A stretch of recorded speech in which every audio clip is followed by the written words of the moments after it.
Brother, यहाँ पे हमारा माइक खराब हो गया और पब्लिक मीटिंग करना मुश्किल है। जी बिल्कुल ठीक बात है। तो मैंने सोचा कि हम थोड़ा यूपी के बारे में बातचीत कर लें और आप अपना पर्सपेक्टिव हमें बताइए, हम आपको अपना पर्सपेक्टिव बताते हैं, थोड़ी डिस्कशन करते हैं। ठीक बात है। मैं समझता हूँ कि जब माइक खराब हो गया, हम दोनों बात करेंगे, वो रिकॉर्ड होकर के जाएगी तो लोग बेहतर और अच्छा समझेंगे और अच्छा रिजल्ट आएगा। और क्योंकि सोशल मीडिया से वेल कनेक्टेड है तो सब लोगों को जानकारी मिल जाएगी कि हम और आप क्या बोल रहे हैं। यूपी जो 80 सीटें दे रहा है, इसमें 79 सीटें समाजवादी पार्टी, कांग्रेस, इंडिया गठबंधन जीत रहा है। एक जो क्यूटो है उसमें हम और आप लड़ाई में हैं। और इस बार क्यूटो नाम कैसे जापान वाला ही है? ये क्यूटो क्योंकि जो प्रधान सांसद हैं, उन्हें सपना दिखाया था काशी के लोगों को कि दुनिया की सबसे बेहतर सिटी बनेगी क्यूटो। तो क्यूटो बनी नहीं बनी, काशी के लोग ये तय करेंगे और फिर वोट डालेंगे। तो इस बार मन मर्जी नहीं चलनी है, मन की बात नहीं चलेगी, हमारे आपकी बात और 140 करोड़ लोगों की बात और संविधान की बात होगी। और आपने देखा, हम सब ने देखा कि यूपी को नरेंद्र मोदी जी ने बेरोजगारी का सेंटर बना दिया और इतनी बेरोजगारी की है, ये जितने बच्चे दिखाई दे रहे हैं, ये वो लोग हैं दिखाओ जो अग्निवीर या पेपर लीक, जिसकी वजह से इन्हें नौकरी नहीं मिली है और ये सब रोजगार नौकरी चाहते हैं। बीजेपी ने जो झूठे सपने दिखाए थे इन्वेस्टमेंट मीट के, जो झूठा सपना दिखाया था डिफेंस एक्सपो का, जो सपने बेचे थे G20 में, लेकिन इन नौजवानों को न नौकरी मिली न रोजगार मिला, आज ये खाली हाथ हैं।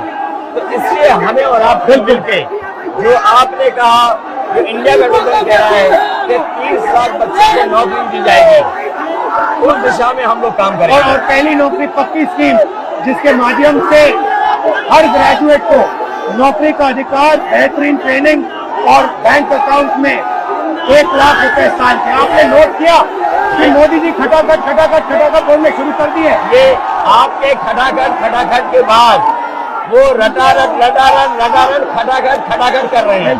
अच्छा, आप एक बात बताइए, मुझे क्यूरियोसिटी है, थोड़ा आप अपने पापा के बारे में मुझे बताइए जी। मुलायम सिंह यादव जी के बारे में बताइए, आपने उनसे क्या सीखा?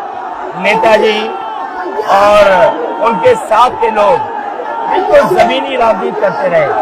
हालांकि नेताजी कुश्ती, पहलवान और गांव के थे। करते हो कुश्ती? नहीं, मैं कुश्ती नहीं कर पाया जीवन में, क्योंकि मैं मिलिट्री स्कूल में चला गया तो कुश्ती नहीं कर पाया। लेकिन नेताजी इसीलिए धरती पुत्र बोले गए कि वो जमीन की बात को समझते थे। धरती पर जो लोग हैं उनकी क्या भावना है, उसको लेकर के वो आगे बढ़ाना चाहते थे।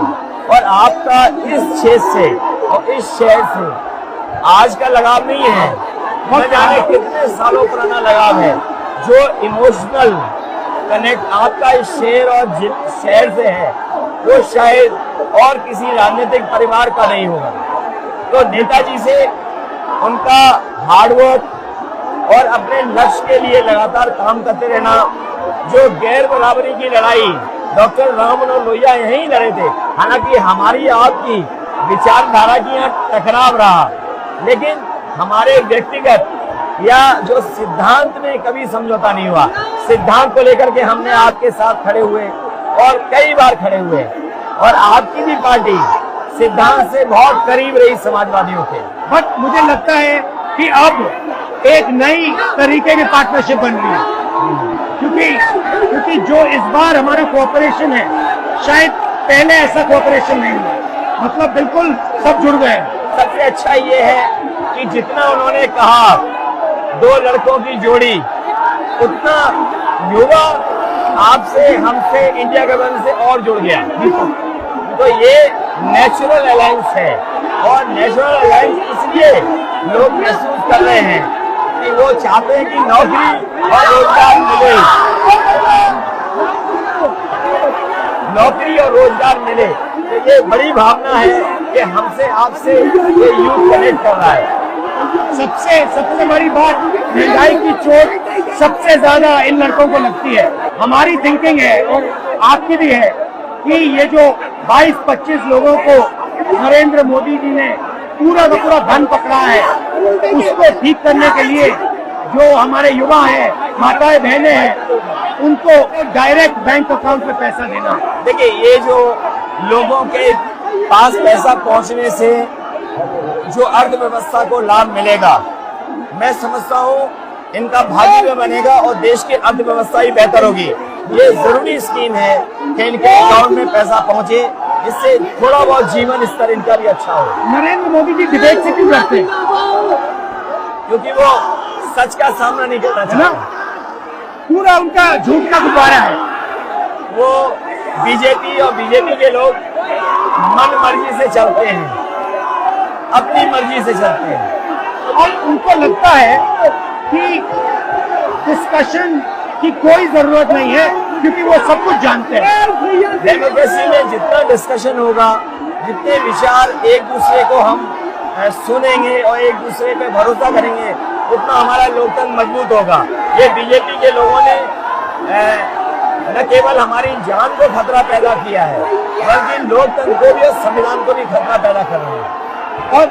और इसका नतीजा दिख रहा है कि चाइना हमारी जमीन के अंदर आ गया, ये बेरोजगारी बढ़ती जा रही है, जो प्रोडक्शन होता है वो नहीं हो रहा है, और पूरा का पूरा एक्सटॉर्शन, ईडी, सीबीआई, ये लोग मतलब एक्सटॉर्ट कर रहे हैं। कई बार सुनने को मिल रहा है और सरकार स्वीकार नहीं कर रही है, लद्दाख की हमारी सीमाएं सुरक्षित हो गई, और अरुणाचल के आसपास या सीमा जो चीन से छू रही है वो बहुत असुरक्षित है।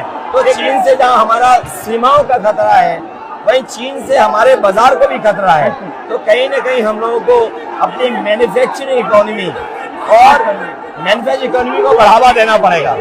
और ये जो स्कीम्स है, पहली नौकरी पक्की और महालक्ष्मी, ये मैन्युफैक्चरिंग सिस्टम को, इकोनॉमिक सिस्टम को जंप स्टार्ट करने के तरीके हैं। ये बहुत अच्छा जंप स्टार्ट होगा। इसको अगर फोकस होकर के IIT, पॉलिटेक्निक, इंजीनियरिंग कॉलेजेस को, इन सबको इकोसिस्टम में ला करके, मैं समझता हूँ युवा नौजवानों को अच्छी नौकरी और रोजगार मिल पाएगा। और हमारा लक्ष्य है कि सब, हर जात को भागीदारी मिले, स्पेस मिले, हर इंस्टीट्यूशन में, बिजनेस में, एजुकेशन के सिस्टम में।